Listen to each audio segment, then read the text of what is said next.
So let's just take a look at it.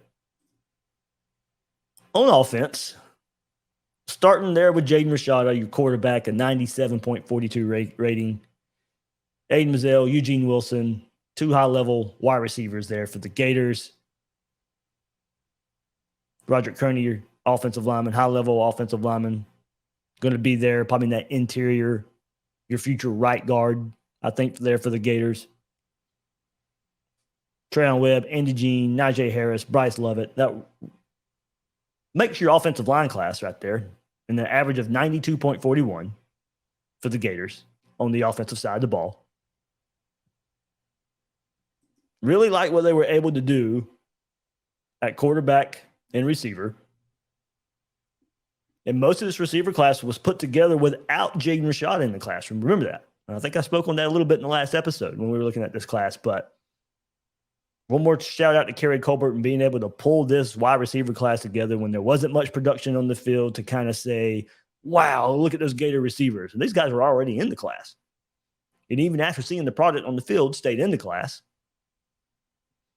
Then you were able late in the process to add the quarterback to this. Florida had Marcus Stokes in the class during the summertime. And he helped in the Jacksonville area some, but I'm not sure. And even some of these wide receiver recruits committed around the same time he did. He wasn't the type of quarterback that was going to pull in these type of receivers. It looks like these were sales from vision and sales from hope from the Gator staff, namely Billy Napier, Kerry Colbert, to pull in the likes of Aiden Mazzell, Eugene Wilson, and Andy Jean. And then being able to hang on to those guys. Andy Jean looked like, he was taking all those visits and maybe somewhat of a flip candidate as everything was playing out this season. But Mazzell and Wilson, you didn't hear a peep out of those guys. And I think it was Eugene Wilson who just wanted to shut it down. He wanted to commit to Florida and just shut recruiting down and commit to his senior season of high school. And you're able to flip Kearney from FSU. Remember that. So you hurt FSU along the way by bringing in Roderick Kearney, a position of need for the Gators on the offensive line, and even more so after we get into the Michael Tarquin storyline of him transferring away. But that's more of a tackle. Kearney's not going to play tackle. I don't believe so when it's all said and done. And then Trayon Webb. Guys, think about this. A year ago, Florida brought in Trevor Etienne at running back, and you kind of had the luxury of, okay, you can work him in, and if he earns his way into a spot, he's got to really earn his way, because at the time, Florida was deep at the running back position. I mean, go back to a year ago, or go back into going into spring football, and it was Montrell Johnson and Naquan Wright, Lorenzo Lingard, DeMarcus Bowman. And then Trevor Etienne as the fifth guy coming in. And then lo and behold, we get our first depth chart going into the Utah game, and Trevor Etienne is listed above one Lorenzo Lingard by surprise, making him the third back. Or no, fourth back at the time. Well, hold on. Am I misremembering that? You had Naquan Wright. Yeah, third. Naquan Wright, Montrell Johnson, DeMarcus Bowman was already gone. And then a third on the depth chart was Trevor Etienne. Guys, when we start spring practice, Trayon Webb's already going to be the third back because of the transfers of Naquan Wright and Lorenzo Lingard. So Trayon Webb's going to come in right away, and you got some experience there, of course, with Etienne and Montrell Johnson. So this is Trayon Webb's time in the spring to go get the reps, because he's going to be getting a lot of reps already because he's going to be the third running back on the roster. And we'll see what Florida does, if anything, in the transfer portal at the running back position. But as a true freshman coming in, if we're listing it right now, he's already third on the depth chart. And we know Billy Napier is going to play some freshman running backs because he's done it the last 2 years. Montrell Johnson, a lot of carries at Louisiana.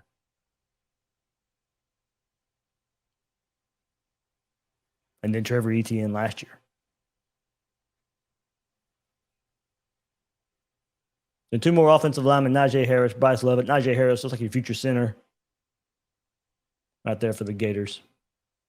So average 92.41 right there for the defense for the Gators. All right, let's go. And let's hear from Billy Napier. If you guys didn't listen to the National Signing Day press conference there, Billy Napier was asked about the highest commit in the class, your quarterback, hopefully leader going down the road, Jaden Rashada. Can't compliment Jaden enough relative to who he is as a person, as a leader, his character.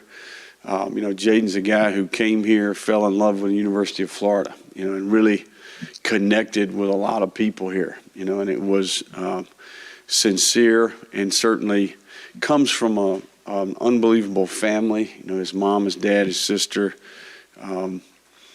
just nothing but respect for them and the young man that they've raised. So, had a fantastic senior year, made a huge playoff run, came up a little short in the state title there, but just phenomenal run there as a senior. That's always a good sign, I think. So, one of the more highly regarded quarterbacks in the country. I think a ball really jumps out of his hand.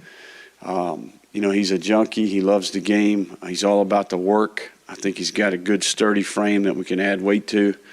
But just been very impressed with him and his approach.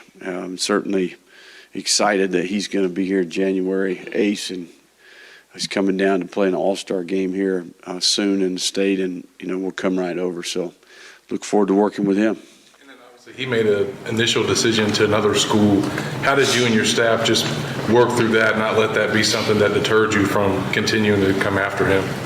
I think we felt like the connection was real. We felt like there was something there. I think we were really close, and then obviously a lot goes into these decisions, but certainly as time went on, we were consistent there, and I think the things that there was common ground, and I think the connection was real. So just think there's a high level of trust on both ends there.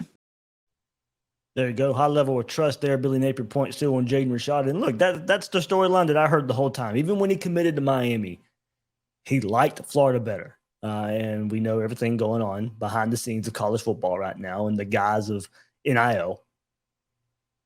But Jaden Rashada, he really, really liked Florida. And in the end, that's where he ends up as a Gator. And believe me, that summertime storyline of Jaden Rashada committing to Miami would be kind of a precursor in a way to a lot of the battles for Florida, Miami. And look, some of them even before that were Jaden Rashada there. But in the end, Florida gets their guy at quarterback and was able to recruit him very well. Ryan O'Hara also very instrumental there, the recruitments of Jaden Rashada and DJ Lagway in the 24 class. So Florida gets their guy. Want more Gators Breakdown? Join Gators Breakdown Plus. Starting at $3 a month. Get access to unique episodes, plus a blog, chat room, giveaways, shout-outs, and more. Gators Breakdown Plus is furthering the interaction with fans and listeners like you. Head to gatorsbreakdown.supportingcast.fm to join Gators Breakdown Plus today.